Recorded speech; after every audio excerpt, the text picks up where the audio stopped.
Meset Ishmael. Está escrito en la Perashá. Bekach me'amnei makom, vayasem marashotav, vayashkem makom hau. Y tomó de las piedras del lugar y las puso en su cabeza, alrededor de su cabeza, y se acostó en ese lugar. Y nos explica Rashi. Y se acostó en ese lugar. Es un lenguaje que viene a disminuir. ¿Y qué nos dice? Que en ese lugar se acostó, pero a los 14 años que estudió en la yeshiva de Eber, no se acostó en las noches. Estuvo ocupándose de la Torá. Por supuesto que dormitó o se apoyó sobre el libro, sobre el brazo, pero no se acostó en una cama a dormir. La Mishnah en el Tratado de Peah dice, una Mishnah que leemos todos los días, decimos todos los días en la tefilá, con las oraciones de la mañana, con las oraciones que decimos sobre el estudio de la Torá. Nosotros decimos, Elo de Barim She'en Lahem Shiur. Estas son las cosas que no tienen medida. Peah, Bikurim, Rayón, Gemilut Hasadim, favores, y el estudio de la Torá. Elo de Barim She'adam Ohel Protem Ba'olam Hazeh, Ve'akeren Kayamet Lo Le'olam Haba. Estas son las cosas que la persona come de sus frutos en este mundo, y el capital queda guardadito para el mundo venidero. Y estos son Beluben, Kibud Ad-Baem, honrar al padre y a la madre, Gemilut Hasadim, hacer favores, Yashkamat Beit HaMidrash Shachrit Be'Arbit, levantarse, y para llegar al Beit HaMidrash, a la casa de estudio o de oración, en Shachrit y Arbit, en la mañana y en la noche. Achnasat Orhim, recibir invitados. Bikur Jolim, visitar a personas enfermas. Achnasat Halá, hacer entrar a la novia, la jupá. Y Vayatamet, acompañar a los fallecidos. Beyun Tefilá, e investigar, profundizar en la tefilá, en lo que decimos en la tefilá, para concentrarnos mejor. Be'avat Shalom ben Adam Javeró, y traer paz entre una persona y su compañero, o ben Ish Leishto, o entre un hombre y su esposa. Betalmud Torah Keneged Kulam, y el estudio de la Torah está frente a todo. Así dice, el Talmud Torah, el estudio de la Torah frente a todo. Y ¿cómo explicamos en forma simple que el estudio de la Torah pesa o está en la misma medida que todos los preceptos y es más importante que todos ellos? Así lo tenemos que explicar.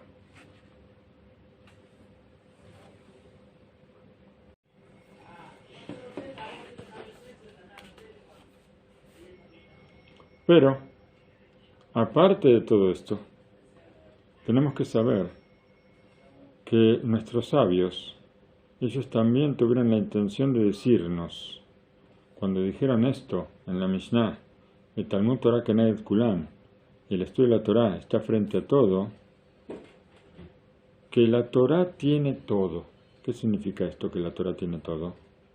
Todo incluye en ella todo. Todas las virtudes, todas las buenas cosas, todas las categorías que tiene el mundo, todo se puede encontrar en la Torah.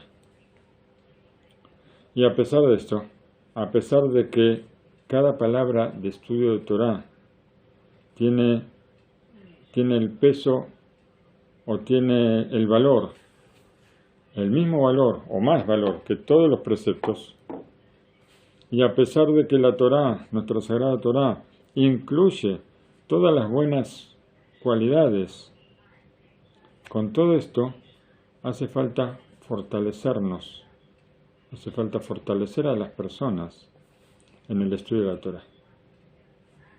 Continuamente. La Torá es una de las 4 cosas que aparece en el Talmud, en la Gemara, en el Tratado de Berajot. Una de las 4 cosas que necesitan fortalecimiento todos los días. Resulta asombroso porque si la Torá tiene todas estas cualidades, tiene todo este valor. Entonces, ¿cómo es posible que necesitamos decirle a la gente todo el tiempo, a nosotros mismos, no a la gente solamente, cuando hablamos que es una de las cosas que necesita fortalecimiento, también nosotros, también el que lo dice también tiene que fortalecerse en esto. Todos los días necesitamos fortalecernos y entender que el estudio de la Torah está frente a todo. Por eso la Mishnah esta del Tratado de Peah, donde hablamos de Ahnasat Orhim, hablamos de traer invitados, hablamos de ayudar a una novia, hablamos de profundizar en la tefilá y hablamos de un montón de cosas.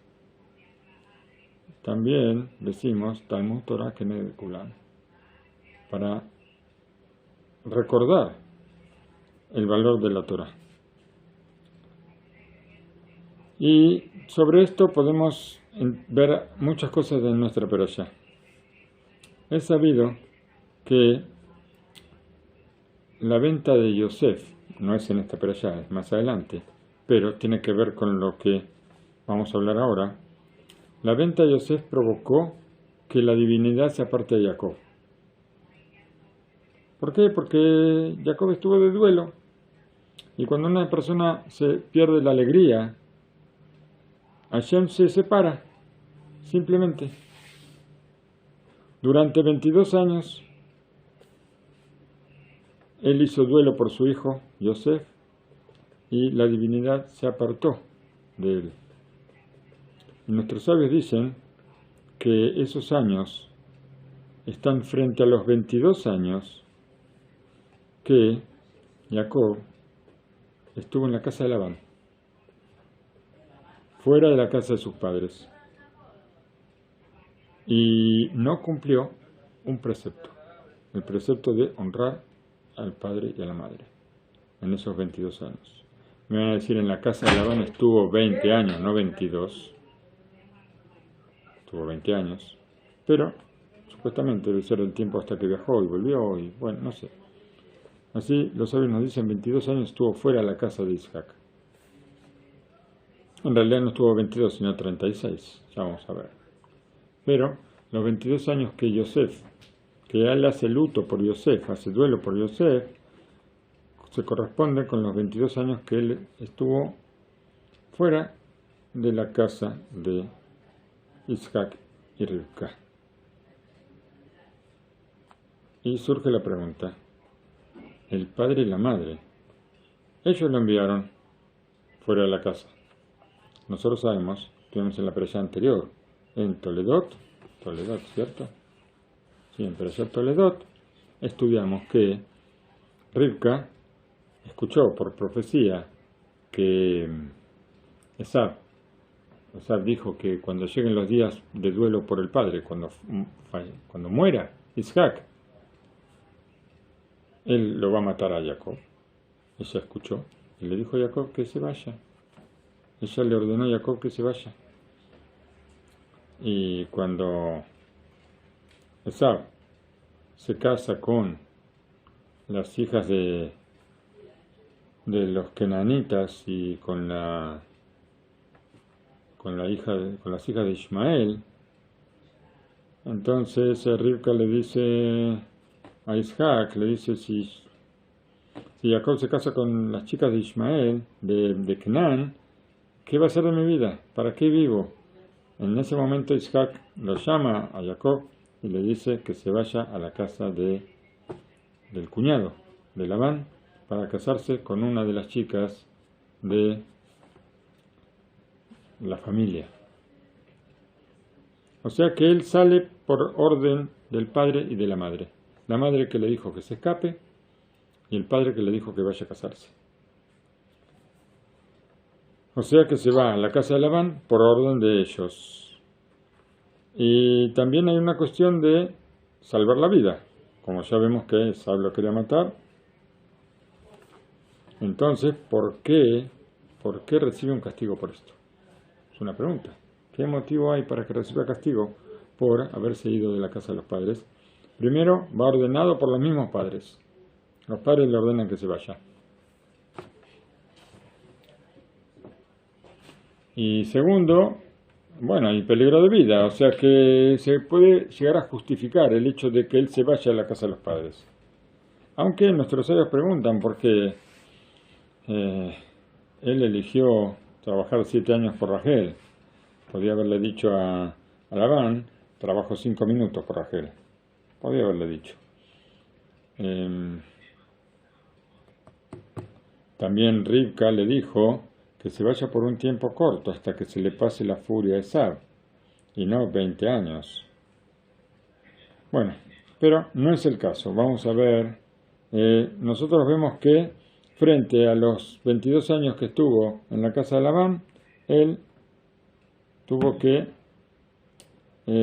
hacer duelo por Yosef durante 22 años.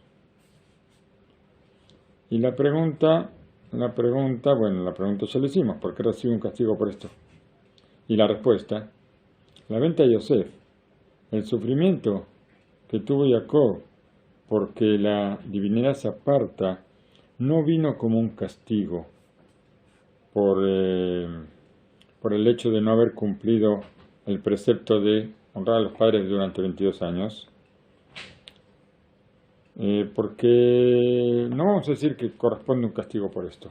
De todas formas, en la realidad, le falta integridad a Jacob en el precepto de honrar a los padres. Le falta 22 años que no los honró. Y esto necesita una limpieza. Necesita una limpieza de 22 años para pagar la falta de su integridad, que se provocó justamente por la falta del cumplimiento de este precepto. Y nosotros vemos que cuando Jacob vuelve de la casa de Labán y ahora se va a encontrar con Esab, está escrito, y Jacob tuvo miedo, mucho miedo, y estaba sufriendo. ¿De qué tenía miedo Jacob? ¿A quién le tenía miedo o a qué le tenía miedo? ¿Acaso le tenía miedo a los 400 gigantes que venían con Esab? Está escrito, Jacob fue por su camino y se encontró con los ángeles de Hashem, y Jacob dijo, cuando vio el campamento de Hashem, Se Baikra Shem Amakom, llamó a este lugar los campamentos. Dicen nuestros sabios en el Midrash, ¿qué son los campamentos? Los campamentos son porque estaban ahí las esposas con los hijos y con las ovejas que tenían, con las cabras. Acampamento se llama 60.000. ¿Por qué? ¿Por qué campamento se llama? Bueno, así dicen los sabios. Campamento se llama 60.000. Y campamentos se llama 120.000. No, perdón. Campamento se llama 600.000. Shishim Ribó, 60 10.000. Y campamento se llama 120 Ribó, o sea, 1.200.000. Esta era la cantidad de ángeles que acompañaban a Jacob cuando vuelve a la tierra de Israel. 120.000 ángeles lo acompañan a Jacob. Con estos, no 120.000, 1.200.000 ángeles. Él puede preocuparse, le importa, puede tener miedo de 400 gigantes que tenga Esab, si él viene con 1.200.000 ángeles, seguro que no. Jacob tenía miedo a otra cosa, una cosa totalmente diferente. ¿A qué le tenía miedo? Él tenía miedo de los méritos que tenía Esab. Increíble, Esab, el malvado, tenía méritos. ¿Desde dónde? ¿Desde cuándo? ¿Qué méritos puede tener Esab? Esab tenía méritos por el cumplimiento del precepto de honrar a los padres durante esos 22 años que Jacob no estuvo. Y también otro precepto, habitar en la tierra de Israel. Hay un precepto que se llama habitar en la tierra de Israel, residir en la tierra de Israel. Y él estuvo fuera. Harán era Suria. Él estuvo fuera de Israel. Él estuvo sin honrar a los padres. Le faltaban estos dos preceptos. Y no solamente le faltaban, sino que Esav sí los tenía. Entonces, Jacob sabía que, a pesar de que él fue a la casa de Labán por orden del padre, de todas maneras le falta en la práctica el cumplimiento de estos dos preceptos. Y con esta falta él siente temor, siente que tiene menos méritos. Y esto le provoca un miedo muy grande a Jacob. Pero nosotros vamos a ver que la venta de Yosef, como dijimos, no es un castigo, sino que en realidad es un arreglo, como una palabrita muy famosa que todos conocemos, tikkun. Tikkun es un arreglo a la falta de integridad que tiene Jacob en el cumplimiento del precepto de honrar a los padres. Y surge otra pregunta, dice Rubén Karelisten. Hay otros 14 años. ¿Qué pasa con los 14 años que él estuvo en la yeshiva de Eber? Él en realidad no estuvo 22 años ausente de la casa de los padres, estuvo 36 años fuera de la casa de los padres. Sin embargo, vemos que para completar la falta, él tiene que completar solamente 22 años y no 36. O sea, le faltan cumplimiento de el precepto de honrar a los padres, le faltan 36 años. Hay 14 años más que no vemos en la cuenta cuando él está en la yeshiva de Shem Yever.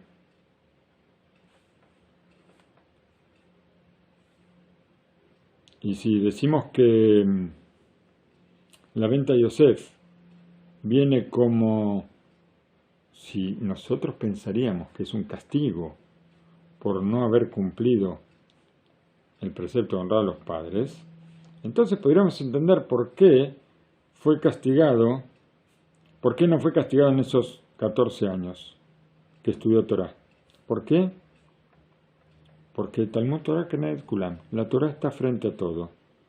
La Torah es importante más que el honrar a los padres.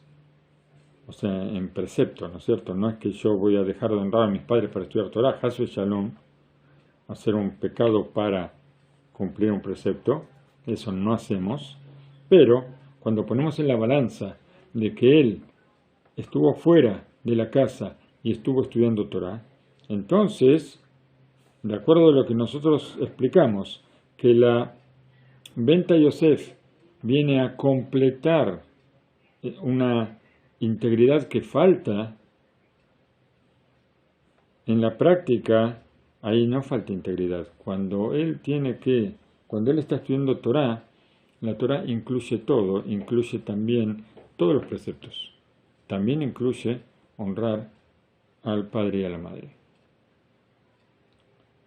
Y entonces a Jacob no le falta en esos 14 años, en realidad no le falta, es como si en la práctica hubiera cumplido también el precepto de honrar a los padres, aunque en realidad no lo hizo. Pero como la Torah incluye todo, es como si lo hubiera hecho. Sobre esto contesta el Mashgiach de Slabodka, que su nombre, su recuerdo, nos proteja siempre, que el Talmud Torah está frente a todo. ¿Qué quiere decir? Que el Talmud Torah incluye todo. También el cumplimiento en la práctica de honrar a los padres también lo incluye. La Torah es absolutamente todo. Y de acá, hasta dónde nosotros tenemos la obligación de fortalecernos en el estudio de la Torah y valorar este precepto que está frente a todos los demás. Sigue diciendo Rav Karelisten, él nos quiere contar una historia.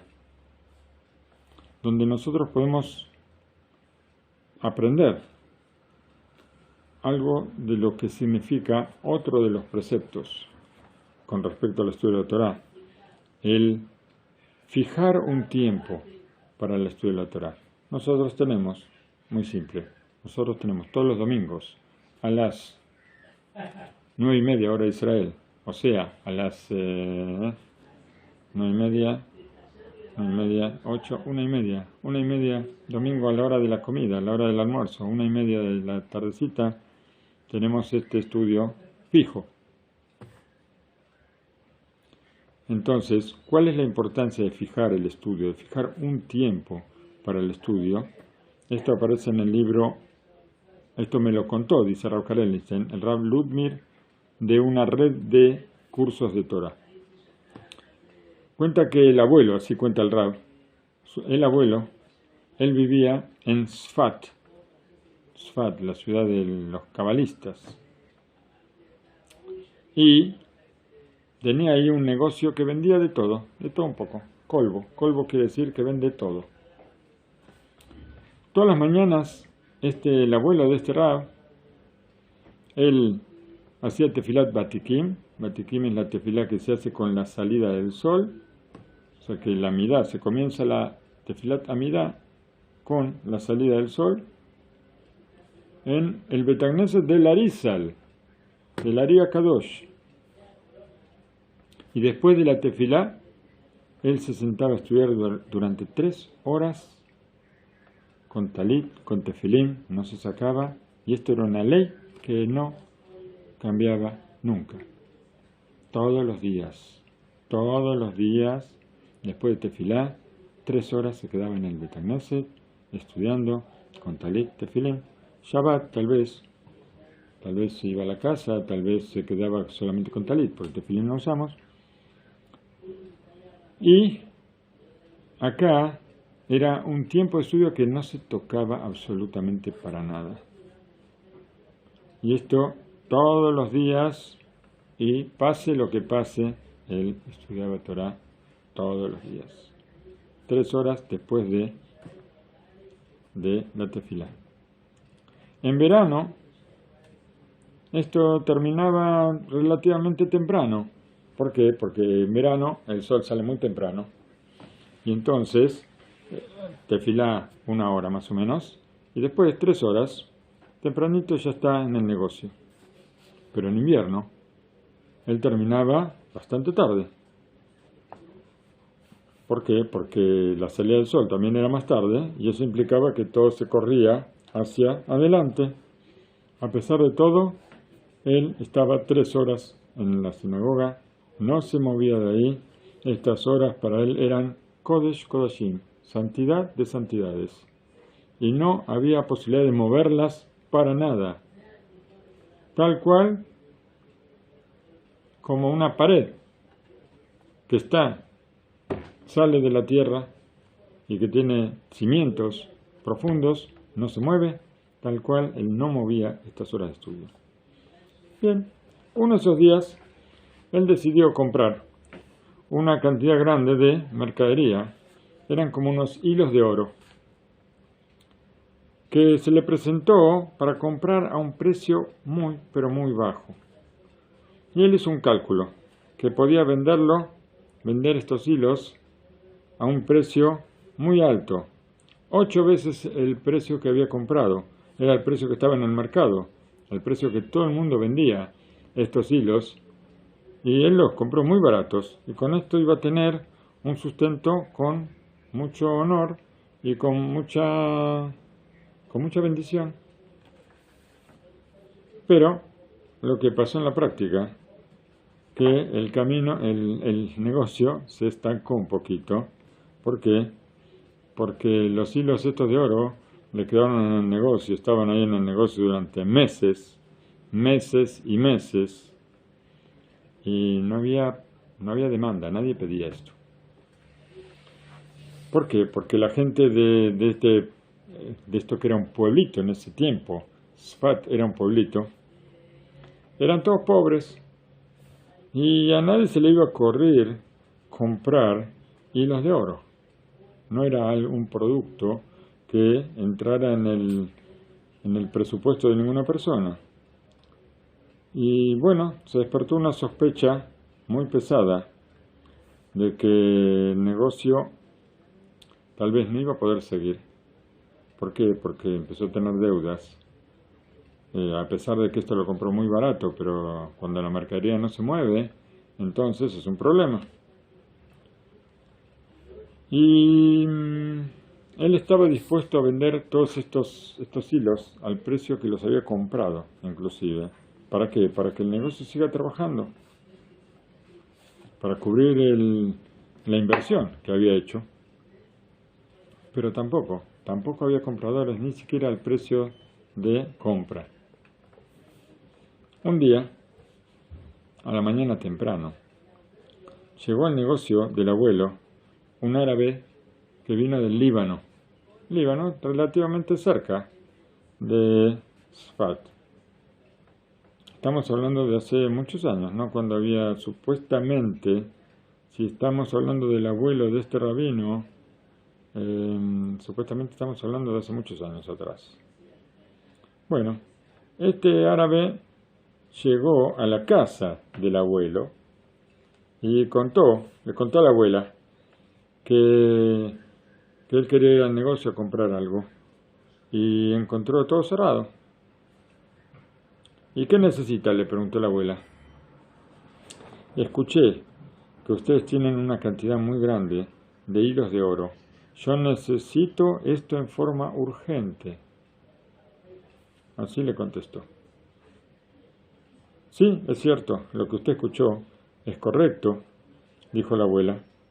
Nosotros tenemos una cantidad muy grande de esta mercadería que usted necesita. Pero usted va a tener que volver aquí en aproximadamente 3 horas. Y solamente en ese momento usted va a poder comprar esa mercadería. Cuando el abuelo vuelva de tefilá, ¿no es cierto?, de estudiar. Yo no puedo quedarme tanto tiempo, un tiempo tan largo, esperando, contestó el árabe.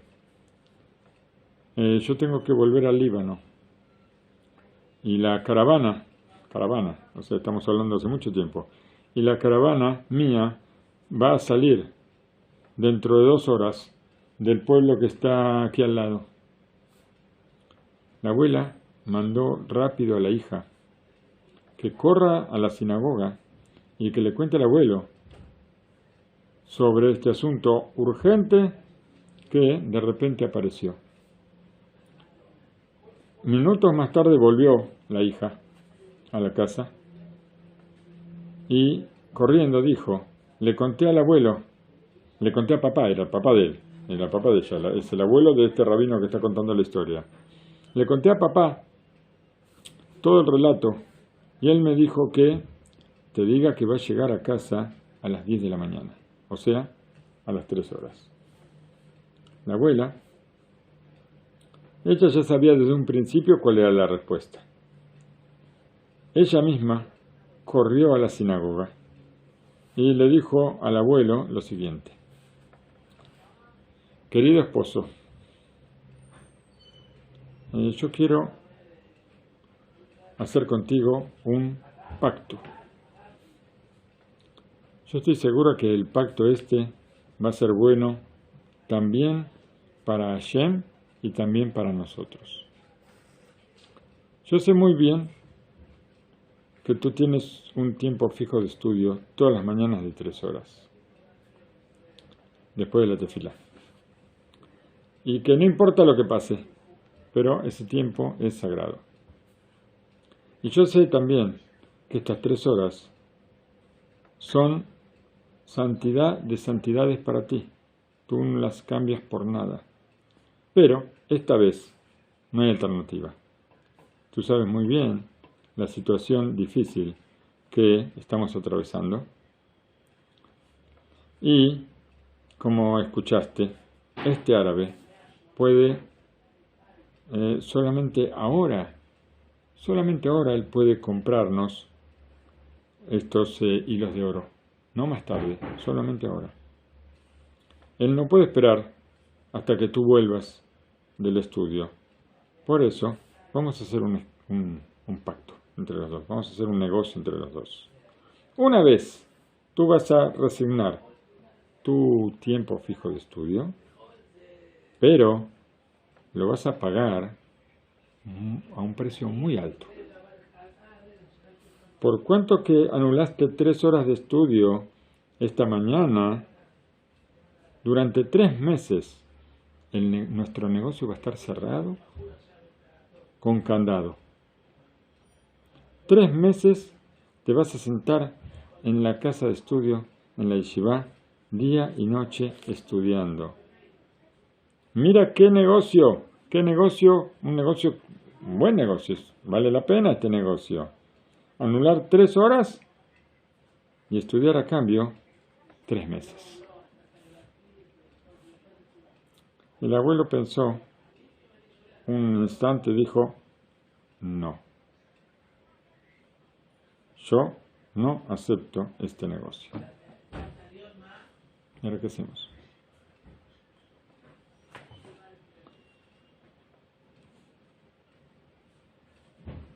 La abuela aceptó y dijo, está bien,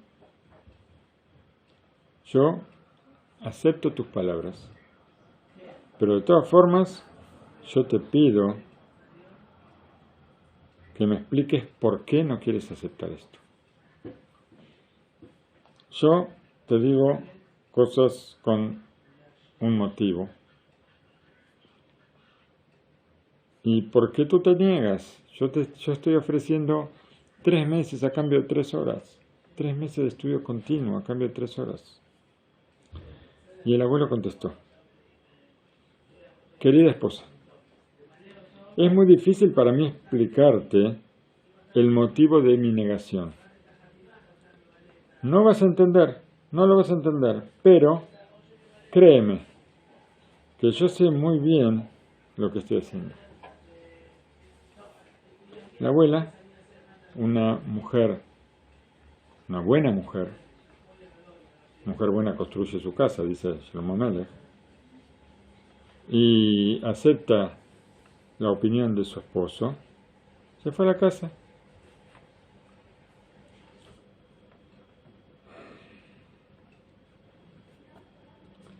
Los alumnos que estaban escuchando lo que este Rab estaba contando sobre su abuelo, no los alumnos estaban escuchando, no. Los alumnos que estaban ahí estudiando, que estudiaban todos los días ahí y que veían al abuelo estudiar todos los días, ellos escucharon el relato, escucharon lo que la esposa le pedía al marido. Y ellos le preguntaron al abuelo, está bien, tu esposa, tú dices que ella no va a entender lo que tú le quieres explicar sobre lo que es el estudio o el motivo por el cual tú te niegas. Pero nosotros estudiamos todos los días. A nosotros nos puedes explicar cuál fue el motivo de tu negación. Está bien que a tu esposa no le expliques, pero a nosotros nos puedes explicar.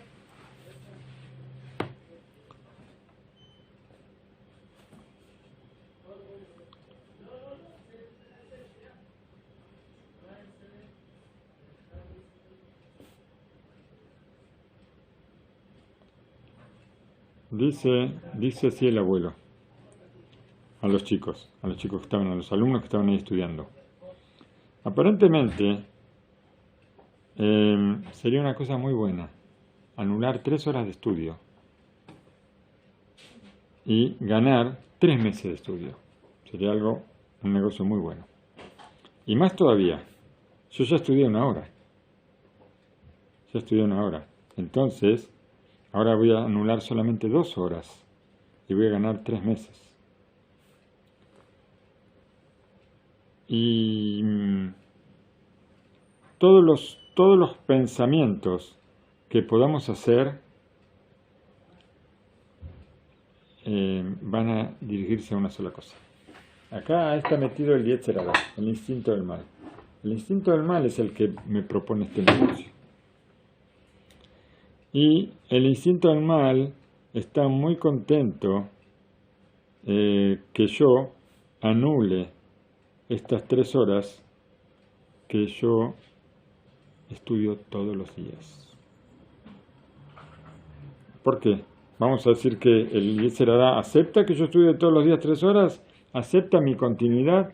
No, ese es el problema. Él no quiere esa continuidad. Cualquier cosa con tal de que yo rompa esa continuidad. ¿Y qué me está ofreciendo?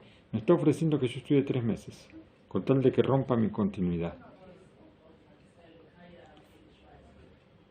¿Y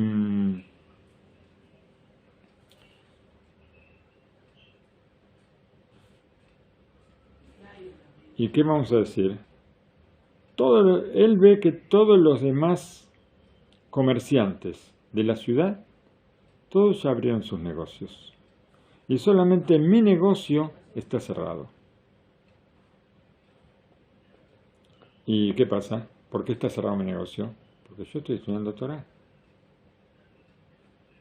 Él ve, el Yetzer Hará ve, que esto yo lo hago durante muchos años. Es algo que yo cuido siempre. Y él se le caen los dientes por lo que yo estoy haciendo. Entonces, ¿qué? No tiene lo que hacer. Yo no rompo mi continuidad en el estudio y yo sigo estudiando 3 horas todos los días. Y él sabe que yo soy fuerte como el hierro en este asunto y que para mí esto es fijo, pase lo que pase. Y no hay alternativa. El instinto del mal tiene que sentarse al lado y mirar cómo yo estudio. Y aunque se le caigan los dientes, aunque se coma las uñas, aunque haga lo que haga, él no puede contra mí. No puede empezar conmigo. Pero,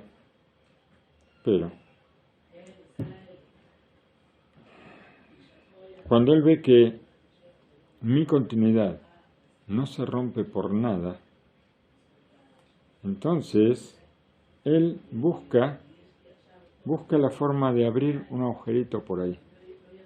Busca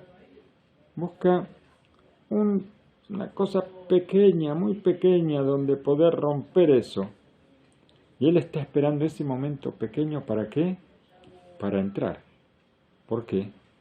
Como está escrito sobre el instinto del mal, Lepetach Hatat Robez. Él está como acostado en la puerta del pecado, esperando cualquier cosa para entrar. Él está en la puerta. Y entonces, cada día, él viene a mí y me ofrece un negocio nuevo. No puede evitarlo. Él necesita buscarme. Todos los días necesita buscarme con algo para que yo rompa con mi tiempo fijo. Y él es mucho más fuerte que yo, por supuesto. El instinto del mal sabemos que es mucho más fuerte. Pero todo tiempo que yo no rompa mi tiempo fijo, todo tiempo que yo me mantenga fuerte, él está a un costado y sabe que conmigo no se juega, que a mí no me puede tocar. Y que si yo una sola vez aflojo un poquito, ya está, me puede atrapar completamente. Acá termina el relato y esto nos enseña algo impresionante. La constancia es un arma contra el instinto del mal. Nosotros no tenemos muchas armas contra el instinto del mal. El instinto del mal está siempre atrás nuestro. Nosotros tenemos Baruch Hashem, tenemos esta clase. Y los que están presentes aquí semana tras semana, no aflojan. ¿Y qué van a decir? Bueno, ¿saben qué? Hoy no puedo, estoy cansado, no tengo ganas, me aburro, siempre la misma cara, siempre dice las mismas cosas. Y ya no lo aguantamos más. Pero en vez de estudiar con él, vamos a estudiar otra cosa, otro día, y en vez de estudiar 1 hora, 1 hora y cuarto, vamos a estudiar 5 horas. Después las 5 horas tampoco las estudiamos. Pero estos son los engaños que hace el Yetzer Hará. Mientras nos mantenemos fuertes y no aflojamos por nada, entonces el Yetzer Hará está mirando, comiéndose las uñas, arrancándose los cabellos o haciendo lo que quiera hacer, pero no puede. No puede. Nosotros estamos aquí, estamos estudiando y él, por más que trata de meterse, no puede, no lo dejamos.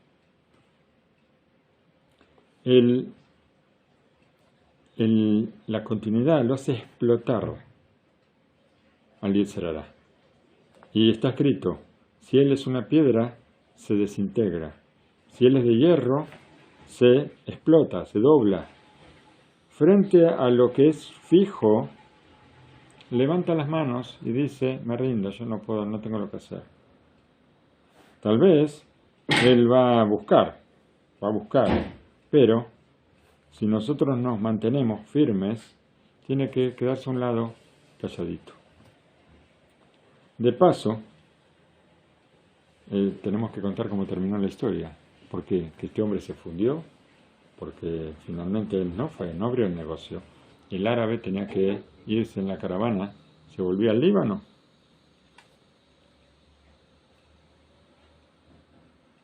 Por una interrupción inesperada, la caravana del árabe que salía camino al Líbano en 2 horas se retrasó 2 días. 2 días. Y por supuesto que el negocio se llevó a cabo y con la ayuda del cielo. Esto se hizo en la tarde, no en la mañana, cuando él estaba ocupado, sin que el abuelo tuviera que interrumpir su constancia en el estudio. ¿Cómo sigue la perashá? Jacob, él se acomodó, hizo su almohadita de piedras y se durmió. Veine Malaje Elohim Olim Beyordim Bo. Él de repente vio una escalera apoyada en la tierra y que el extremo llegaba hasta el cielo.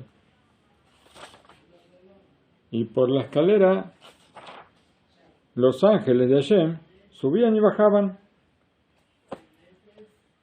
Sobre este versículo dijeron nuestros sabios en el Tratado de Julín, en el Talmud. Estudiamos. Subían. ¿Qué hacían qué era esto que los ángeles subían y viajaban? ¿Estaban haciendo ejercicio? Subir y bajar la escalera. Tenía muchos escalones la escalera, ¿no es cierto? Sí.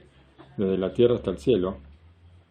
Oh, ¿cuántos escalones tenía? Estudiamos en la Gemara, en el Tratado de Julín, que los ángeles subían, miraban la figura que estaba grabada arriba, ¿dónde? En el trono celestial, bajaban y miraban la figura que estaba abajo. ¿Quién era la figura que estaba abajo? Jacob. Y entonces veían que era lo mismo. En el trono celestial estaba grabado el rostro de Jacob.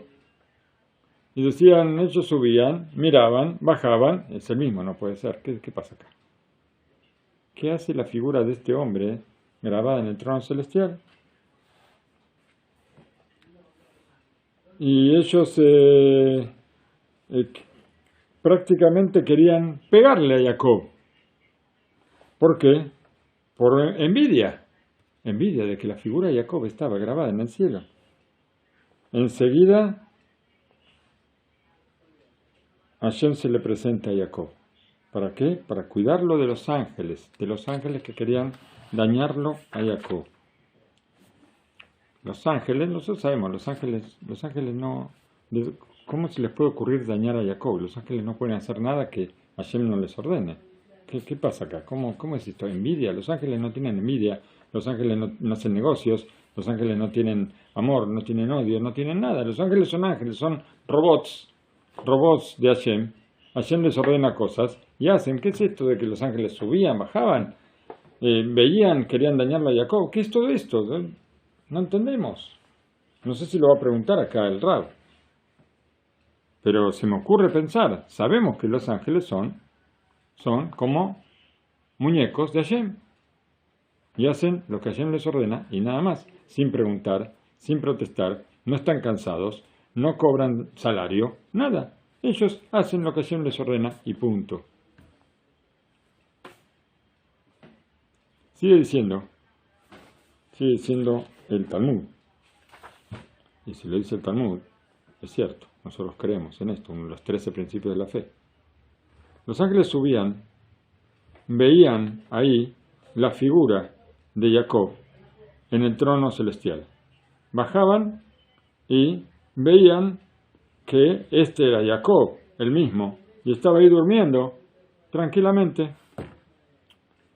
Escuché, dice Rubén Karelisten, sé que se le braja, de Rabí Berel Povarsky,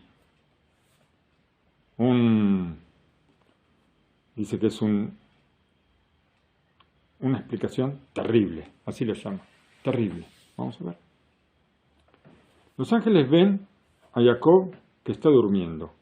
Suben y lo ven a Jacob en el trono celestial. Jacob vino, estaba en una categoría tan alta que inclusive durmiendo tenía santidad. Y en el momento que dormía, su figura se encontraba en el trono celestial. Esto despierta en los ángeles una envidia tremenda. Y vamos a decir, se entendería si Jacob está estudiando Torah, si está sirviendo a Hashem. Ahí se podría entender que su figura esté grabada en el trono celestial. Pero cuando está durmiendo, que aparezca su figura ahí, en ese lugar tan elevado, esto es algo, muestra una pureza que no podemos describir siquiera. Por eso quisieron dañarlo, de tanta envidia. ¿Qué categoría tan alta? ¿Cómo puede ser que una persona de carne y hueso pueda alcanzar una categoría tan alta, más alta que la categoría de ellos mismos? Servir a Hashem también cuando duerme. ¿Cómo puede ser? Rabbi Nissim Karelis, Sejes al-Libraja, él contó que escuchó, creo que era el tío de él, escuchó del Chazon Ish, Sejes al-Libraja, que dijo: un sabio, cuando duerme, él está sosteniendo al mundo con su sueño, con su dormir. Él está sosteniendo al mundo. ¿Cómo es esto? Esto lo dijo el Chazon Ish. Lo dijo el Chazon Ish. Palabras mayores. ¿Y cómo se explica esto? Que un sabio verdadero, que toda su vida santifica a la Torah y al servicio a Hashem, ¿por qué duerme? A ver, ¿alguien me puede decir por qué duerme? Si él santifica toda su vida al servicio a Hashem, ¿por qué este sabio duerme?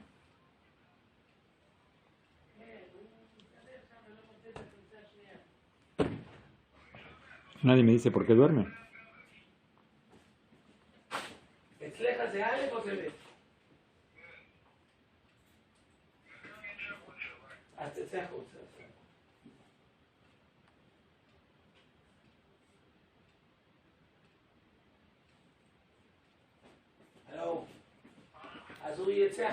Yo pregunté, está bien, lo que usted dice está bien, pero yo pregunté otra cosa. Yo pregunté si esta persona santifica toda su vida al servicio a Hashem y al estudio de la Torah, ¿por qué duerme? ¿Para qué duerme?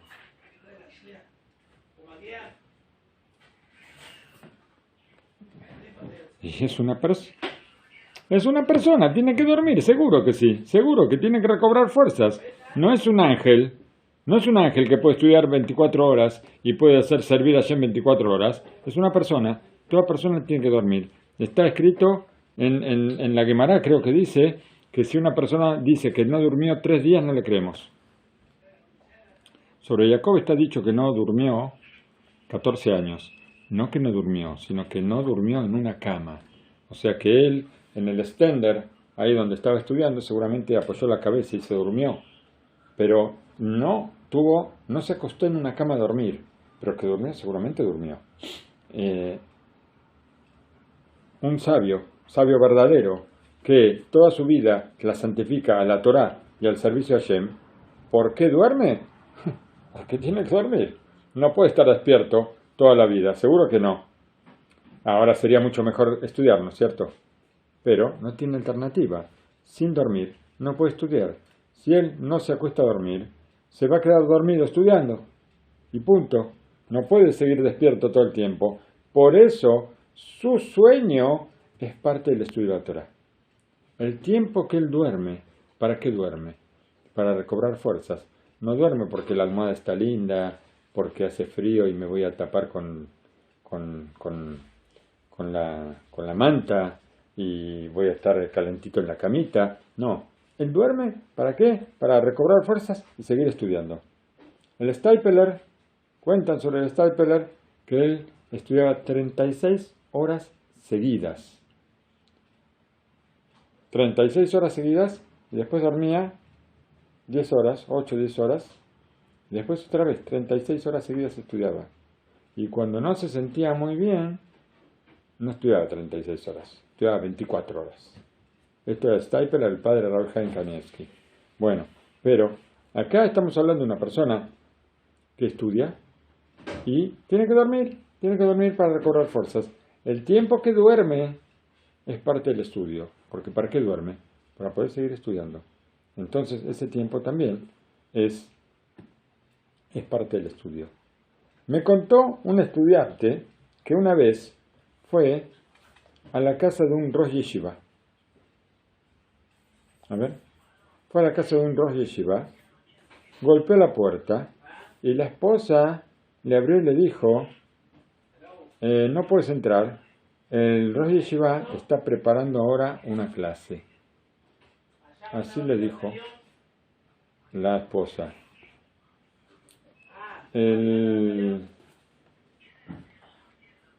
Este joven volvió por su camino y volvió 2 horas después.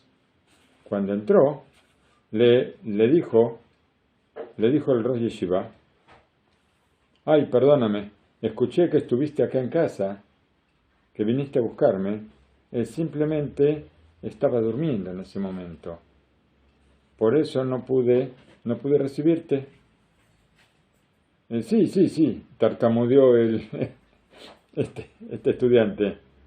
Pero la esposa me dijo otra cosa. No me dijo que usted estaba durmiendo, me dijo que usted estaba preparando la clase.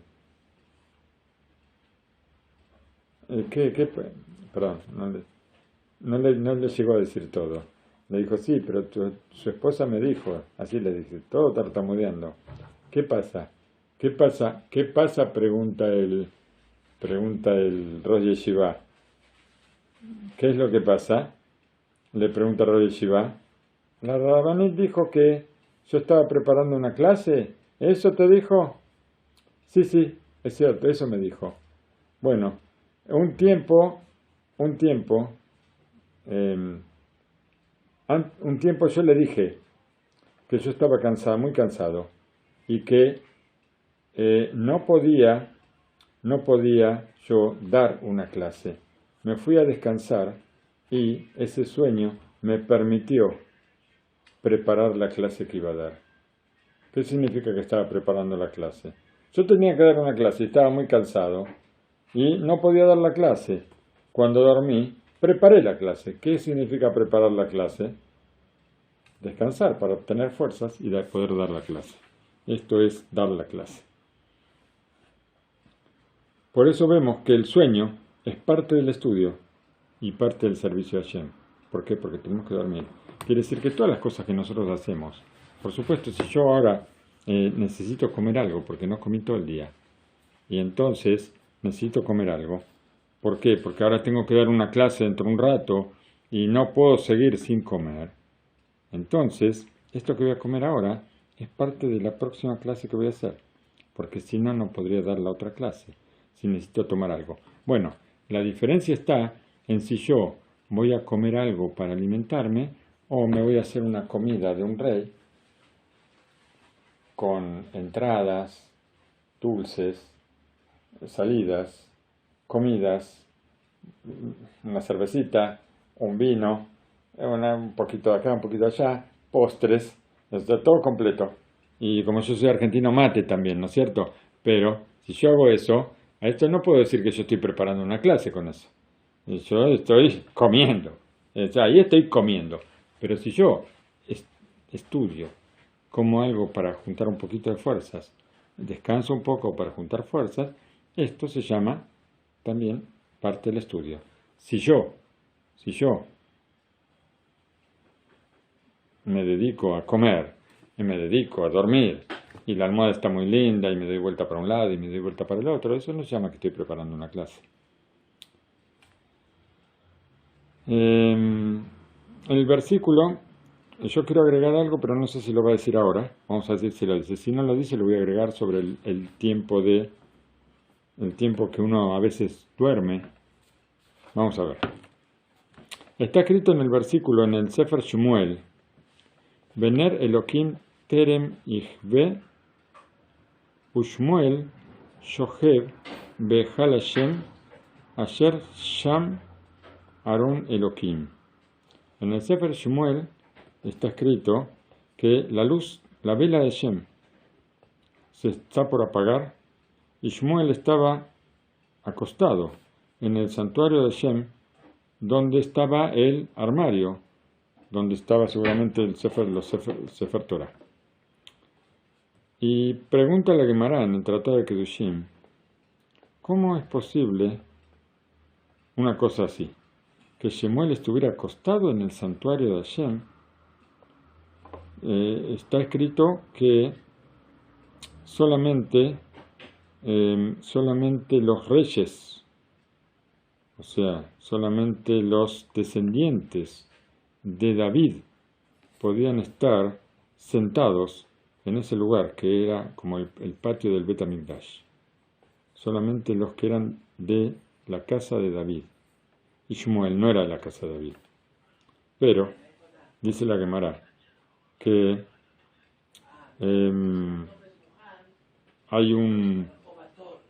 tenemos que explicar de una forma especial el versículo. Vener Elohim Terem Yehabe, que la vela de Hashem, antes de apagarse en el santuario de Hashem, Shmuel estaba sentado en su lugar. Shmuel no estaba sentado en el santuario de Hashem, sino estaba en su lugar, donde Shmuel era Leví, y estaba sentado donde estaban todos los Levíim. ¿Y cómo se entiende esto, que se explique así, si el versículo no dice exactamente de esa forma? Dijo el Rebbe, Rabbi Shalom Shevadron, sé que es el libro acá. Él preguntó, ¿por qué en verdad no está escrito el versículo de otra forma para que se entienda que Shmuel estaba sentado en su lugar, donde se sentaban los Levim, y no en el santuario de Hashem? ¿Por qué cambió el texto y nos hace pensar que Shmuel está sentado o está recostado en el santuario de Hashem, en un lugar donde no podría estar? Contesta Rabbi Shalom, aquí hay una señal oculta y un estudio muy grande. Hay dos partes, Yeshnam Shene Halakim Beshmuel. Hay dos partes en Shmuel. Está el cuerpo de Shmuel y está el alma de Shmuel. Está el pensamiento de Shmuel, que él ahora O sea, el pensamiento de él es el lugar exacto donde él está. La persona está donde la persona piensa, no donde su cuerpo está. El cuerpo de Shemuel, esto alguna vez lo dijimos y ahora lo remarcamos. El cuerpo de Shemuel puede ser que esté recostado en su lugar, pero en ese tiempo su pensamiento, su corazón, su alma, este Shemuel, esta parte de Shemuel, el alma, el corazón, el pensamiento de él, está recostado en el santuario de Hashem, donde está el armario, donde están los Sifrei Torah. Su esencia se encuentra en el santuario de Hashem, donde están los Sifrei Torah. Como dijo el Baal Shem Tov en una oportunidad, Anodaim she'echan she'nimset machashavato shel Adam, que la persona se encuentra donde está su pensamiento, ahí está la persona, donde está su pensamiento. Y cuando una persona duerme, él está como en la carroza que acompaña toda la santidad. Por eso, en ese lugar está él, donde está su pensamiento. Cuando una persona todo su ser está volcado a servir a Hashem y su pensamiento está en eso nada más. Cuando duerme también sigue pensando en eso y sigue en lo mismo. Yo lo que quería contar, que una vez escuché de Rabbi Shlomo Levinstein, que él decía, muchas veces sucede que las personas que asisten a una clase de Torah, que es una clase de Torah que asisten todos los días, a veces, determinada hora, pasa muchas veces que la persona se sienta, llega a la sinagoga, se sienta y cuando el Rab empieza a dictar la clase se queda dormido. Toda la clase se duerme. Y entonces, ¿qué pasó acá? ¿Qué vamos a decir? ¿Para qué esta persona va a estudiar? No, tenemos que pensar que esta persona está todo el día ocupándose del sustento de la casa, ocupándose de ayudar en la casa, ayudar con los chicos, ayudar a la esposa, ayudar aquí, ayudar allá, trabajar, hacer las compras. Va, viene. ¿Para qué? Para que esa hora, o ese momento, o esas 2 horas, o esas 3 horas que él va a estar en la sinagoga, no se muevan. Para que no se mueva ese tiempo, él corre todo el día. Cuando llega, se desploma. ¿Por qué se desploma? Porque estuvo corriendo todo el día. ¿Para qué? Para ese momento.